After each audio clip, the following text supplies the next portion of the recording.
जो गुजरात में दंगे और फसाद हुए, कौन कौन उसके लिए जिम्मेदार थे?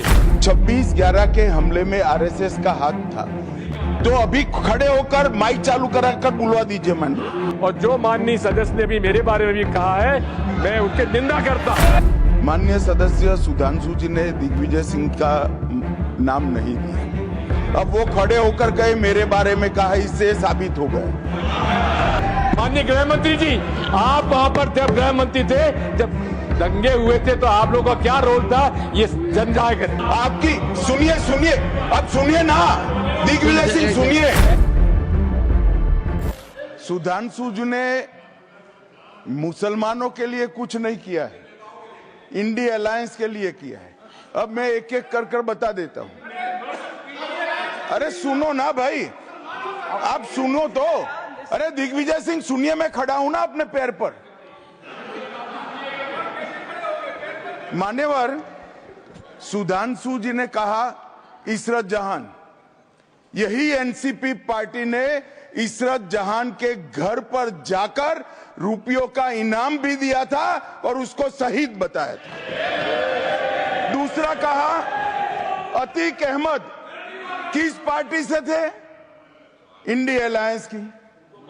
दूसरा कहा अंसारी किस पार्टी से? कांग्रेस और इंडिया अलायंस के। ये सारे नाम आपके साथ जुड़े हैं भाई।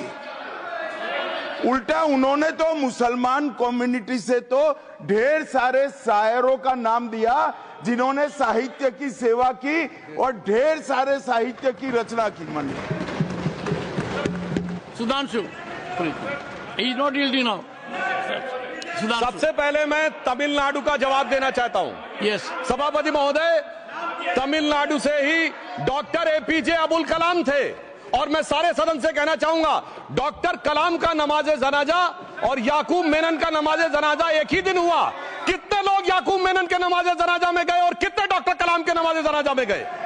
डॉक्टर कलाम मेमोरियल पे कितने लोग की फोटो है दिखाएं मुझे, सोशल मीडिया पे पोस्ट की हो। मगर अफजल हालात का मारा था, आपके एक मंत्री का ऑफिशियल ट्वीट है, वो इस सदन के सदस्य नहीं तो मैं नहीं बोल रहा हूं।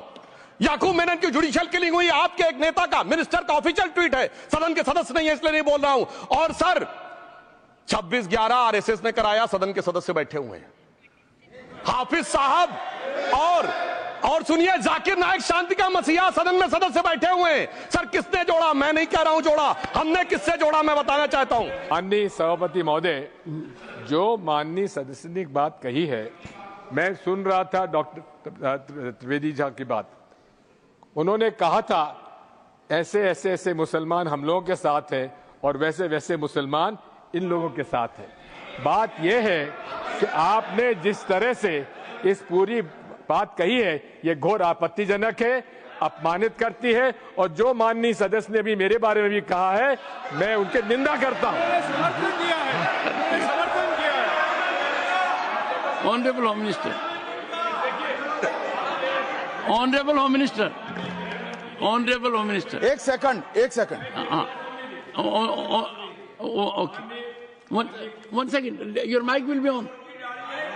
जी महोदय, मुझे ये सब कहने की जरूरत नहीं है, लेकिन जो गुजरात में दंगे और फसाद हुए, कौन कौन उसके लिए जिम्मेदार थे बताइए। मान्यवर, मैं ध्यान से बारीकी से पूरे संवाद को सुन रहा हूं। माननीय सदस्य सुधांशु जी ने दिग्विजय सिंह का नाम नहीं दिया, अब वो खड़े होकर कहे मेरे बारे में कहा, इससे साबित हो गए। और अभी भी मौका है, आपने नहीं कहा है कि 26/11 के हमले में आरएसएस का हाथ था, तो अभी खड़े होकर माइक चालू कराकर बुलवा दीजिए मंडल। और आपत्तिजनक बात है, मैंने ये बात कभी नहीं कही है, ये आप लोगों का प्रचार है। मेरी आपत्ति इस बात की थी कि सभी माननीय सदस्य ने और बात कही है कि अब हमारे तरफ ऐसे मुसलमान थे और वैसे मुसलमान हम लोग की तरफ थे। ये पूरे समाज के साथ, पूरे अल्पसंख्यक समाज के साथ अपमानजनक बात है। और माननीय सभापति महोदय, आप बताइए, माननीय गृह मंत्री जी, आप वहां पर थे, गृह मंत्री थे जब दंगे हुए थे, तो आप लोगों का क्या रोल था ये जन जाहिर। इनको मेरा हुआ ऐसा है कि मैं ही दिखाई पड़ता हूं आपकी। सुनिए अब सुनिए ना दिग्विजय सिंह, सुनिए 1 मिनट सुनिए।